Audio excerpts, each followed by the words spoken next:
Hello दोस्तों, स्वागत है आप सभी का आपके अपने YouTube channel yes one classes में। हम इस वीडियो में देखेंगे 28 नवंबर 2021 को आयोजित यूपी टेट की परीक्षा में पूछे गए संस्कृत के प्रश्न पत्र को।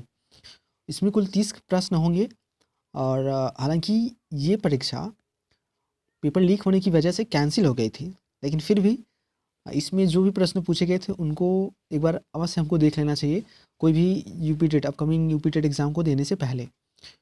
तो चलिए देखते हैं। और अगर आप इस मेरे चैनल पे पहली बार विज़िट कर रहे हैं तो इस चैनल को सब्सक्राइब अवश्य करिए, और अंत में अगर आप वीडियो अच्छा लगे आपको तो वीडियो को लाइक भी अवश्य करें। चलिए देखते हैं प्रश्नों को अपने। पहला प्रश्न है,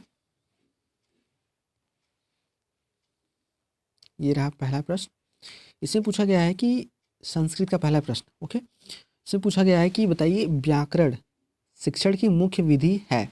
ऑप्शन है आपके निगमन विधि मीन्स निगमन, दूसरा ऑप्शन है आगमन, तीसरा ऑप्शन है आगम और निगमन विधि मतलब आगमन होगा, और चौथा ऑप्शन है आपके इनमें से कोई नहीं। तो व्याकरण शिक्षण की जो मुख्य विधि होती है वह आगमन और निगमन विधि होती है। तो इस प्रश्न का करेक्ट आंसर हो जाएगा ऑप्शन नंबर थर्ड। अगला प्रश्न देखते हैं, प्रश्न संख्या 62। इसमें पूछा गया कि कक्षा के बच्चों को उनकी अवधारणाओं को बदलने में आप किस प्रकार सहायता प्राप्त करेंगे। ऑप्शन हैं आपके, यदि बच्चों की अवधारणाएं गलत हो तो दंड देकर, सूचना देकर, यदि करने हेतु कहकर, तथ्यात्मक जानकारी देकर,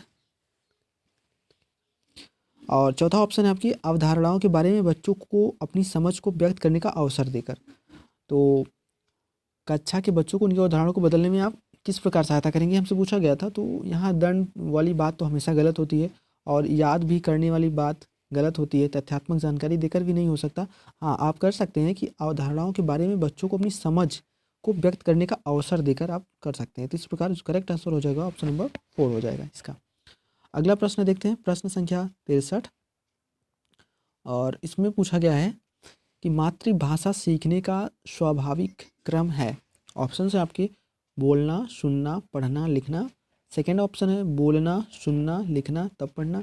और थर्ड ऑप्शन है सुनना, बोलना, पढ़ना, लिखना। फोर्थ ऑप्शन है सुनना, पढ़ना, बोलना और लिखना।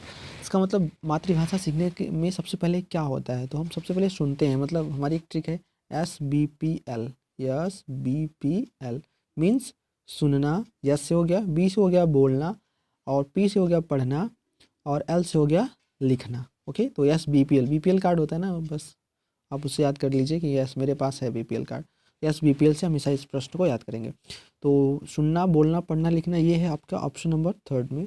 तो option number third correct answer हो जाएगा। अगला प्रश्न देखते हैं, प्रश्न संख्या 64। इसमें पूछा गया है कि देवता शब्द है। ऑप्शन है आपके पुल्लिंग, स्त्रीलिंग, नपुंसक लिंग और अव्यय। तो देवता शब्द क्या होता है, पुल्लिंग होता है, और इसका स्त्रीलिंग क्या होगा, देवी होगा। ठीक है, इसका स्त्रीलिंग देवी होगा, लिंग सॉरी। अगला प्रश्न देखते हैं, प्रश्न संख्या 65। इसमें पूछा गया है कि 53 को संस्कृत में कहते हैं। ऑप्शन पहला त्रयः पंचाशत, दूसरा ऑप्शन है त्रपंचाशत, तीसरा ऑप्शन है त्रिड़ पंचाशत, और चौथा ऑप्शन है त्रिपंचाशत। तो 53 को हम संस्कृत में कहते हैं त्रिपंचाशत। तो 65 का चौथा ऑप्शन करेक्ट हो जाएगा। अगला प्रश्न, प्रश्न संख्या 66 हम देखेंगे। 66 है हमारे पास, ये रहा। इसमें पूछा गया है कि पाठ्य पुस्तक प्रायः अप्रौढ़ छात्र के लिए लिखी जाती हैं, यह कथन किसका है। ओके, ऑप्शन है पहला आपका बेकन, दूसरा ऑप्शन है L.K. लेविस, तीसरा ऑप्शन है क्रॉनबैक, और चौथा ऑप्शन है हॉलक्वास्ट। तो पाठ्य पुस्तक प्रायः मतलब अप्रौढ़ छात्रों के लिए लिखी जाती है, यह कथन कहा था, मतलब कथन है क्रॉनबैक का। तो 66 का तीसरा ऑप्शन सही हो जाएगा। अगला प्रश्न देखते हैं, प्रश्न संख्या 67। इसमें पूछा गया था कि दंडान्वयम में प्रणाली किस शिक्षण के लिए उपयुक्त है। ऑप्शंस आपके हैं व्याकरण शिक्षण, दूसरा ऑप्शन है काव्य शिक्षण, तीसरा ऑप्शन है गद्य शिक्षण, और चौथा ऑप्शन है लेखन शिक्षण। तो जो दंडान्वयन प्रणाली है वो काव्य शिक्षण के लिए प्रयोग की जाती है, मीन्स इसके लिए उपयुक्त है। तो इसलिए 67 का सेकेंड ऑप्शन सही हो जाएगा। अगला प्रश्न है प्रश्न संख्या 68। इसमें पूछा गया कि मौखिक भाषा शिक्षण की प्रत्यक्ष विधि है। ऑप्शन पहला भाषण, दूसरा ऑप्शन है अनुलिपि, और तीसरा ऑप्शन है प्रतिलिपि, और चौथा ऑप्शन है श्रुतलेख। तो मौखिक भाषा आप जानते हैं प्रत्यक्ष शिक्षण की प्रत्यक्ष विधि है भाषण, इसमें क्या किया जाता है, मौखिक भाषा का प्रयोग किया जाता है।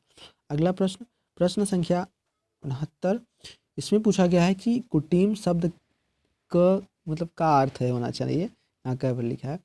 तो पहला ऑप्शन है कूटना, दूसरा ऑप्शन है कठिन, तीसरा ऑप्शन है कष्ट और चौथा ऑप्शन है भवन की भूमि। तो जो कुटिम का सही अर्थ होगा वो हो जाएगा कूटना, ठीक है। तो इस प्रकार यह सही हो जाएगा 69 का पहला ऑप्शन। अगला प्रश्न है प्रश्न संख्या 70, इसमें लिखा है कि मतलब पूछा गया है कि 55 को संस्कृत में क्या कहेंगे।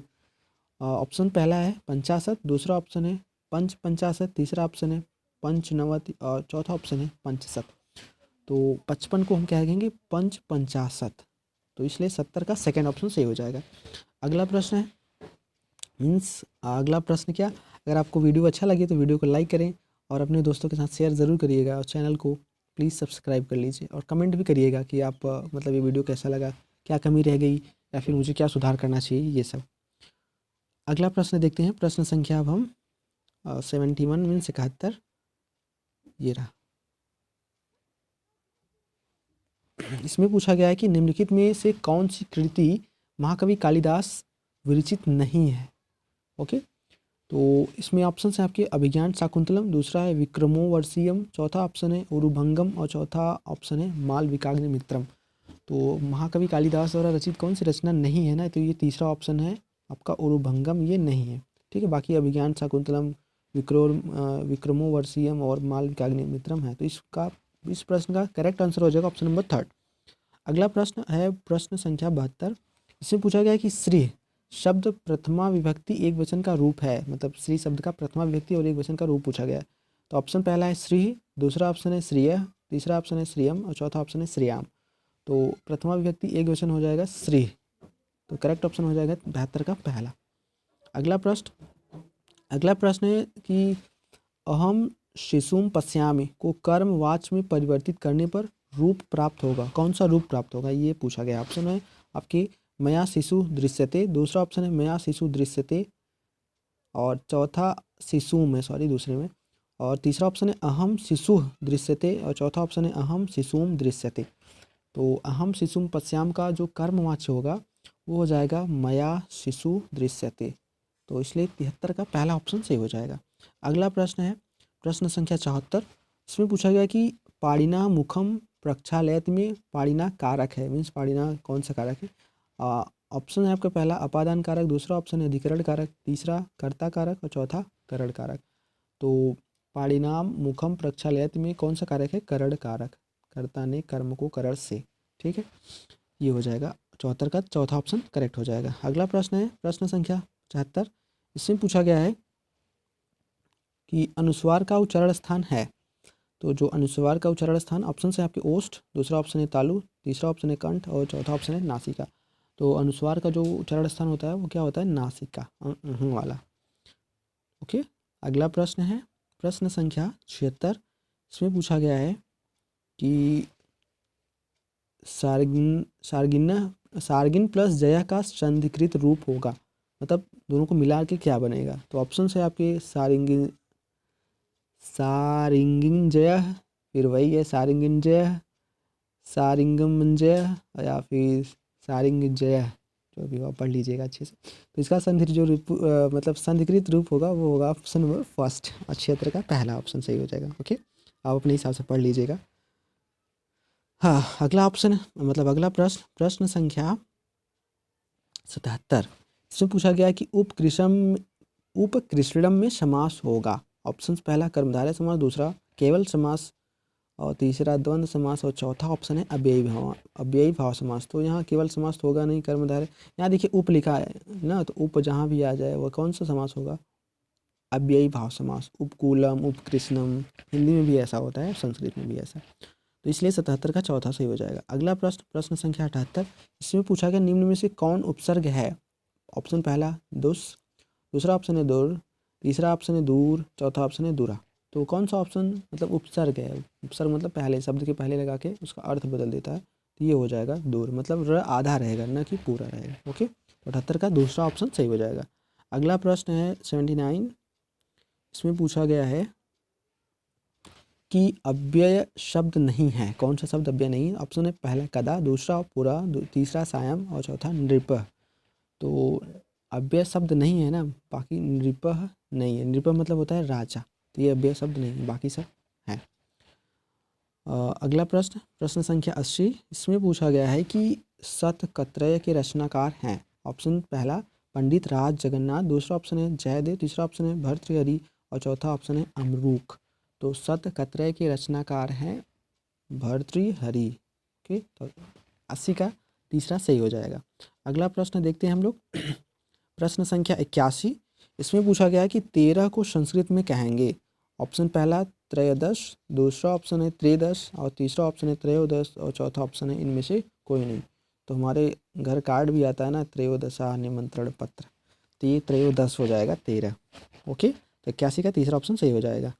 अगला प्रश्न मीन्स प्रश्न क्या है, इसमें आपको गद्यांश दिया है, इसको पढ़ के आपको 82 व 83 के उत्तर दें। ओके, ये गद्यांश है, आप अच्छे से पढ़ लीजिएगा वीडियो को पॉज करके। और हम चलते हैं क्वेश्चन पे। उसमें पूछा गया है, आधा पद्यांश इधर भी होगा शायद, नहीं है। ओके, इसमें पूछा गया है कि दिलीपः कस्याम सेवाम अकरोत्। ऑप्शन है आपके वशिष्ठस्य, दूसरा ऑप्शन है नंदिन्या, तीसरा ऑप्शन है शूद्र श्रीड़ायाः, चौथा ऑप्शन है आश्रमस्य।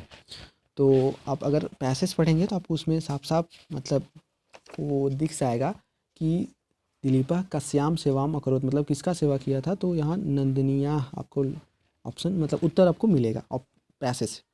अगला प्रश्न देखेंगे, प्रश्न संख्या 83, इसमें पूछा गया है कि राजा गाम प्रतिदिनम कुत्र अनयत। ओके, ऑप्शन है आपके गृहम, दूसरा ऑप्शन है वनम, तीसरा ऑप्शन है आश्रमम, चौथा ऑप्शन है धेनुम। तो राजा गाम प्रतिदिनम कुत्र अनयत वनम। ओके, पैसेज में आप पढ़ेंगे तो आपको मिल जाएगा आंसर इसका, 83 का दूसरा हो जाएगा। अगला प्रश्न, प्रश्न संख्या 84, इसमें पूछा गया है कि दिवस शब्द के सप्तमी विभक्ति बहुवचन में रूप होता है। ऑप्शन है आपके दिवसेश और दूसरा दिवसैस, तीसरा ऑप्शन है दिवससु, चौथा ऑप्शन है दिवसेषु। तो दिवस का सप्तमी विभक्ति बहुवचन हो जाएगा दिवसेषु, चौथा ऑप्शन सही हो जाएगा 84 का। अगला प्रश्न, प्रश्न संख्या 85, इनमें से नदी शब्द के प्रथमा विभक्ति एक वचन का रूप निम्न में से कौन है। ऑप्शन पहला है नदी, दूसरा नदी, तीसरा ऑप्शन है नद्याओ और चौथा ऑप्शन है नद्यः। तो नदी शब्द के प्रथमा विभक्ति एक वचन का जो रूप होगा वो हो जाएगा नदी।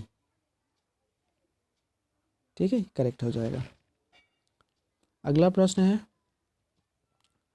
प्रश्न संख्या 86 कि पितृ शब्द का पर्यायवाची निम्न में से कौन नहीं है। ऑप्शन आपके हैं पहला पितृव्यः, दूसरा जन्मदः, तीसरा ऑप्शन है जनकः, चौथा ऑप्शन है तातः। तातः भी होता है, जनकः भी होता है, जन्मदः होता है, ये पितृ शब्द का पर्यायवाची नहीं है। ओके, पितृव्यः, इसलिए 86 का पहला ऑप्शन सही हो जाएगा। अगला प्रश्न हम देखते हैं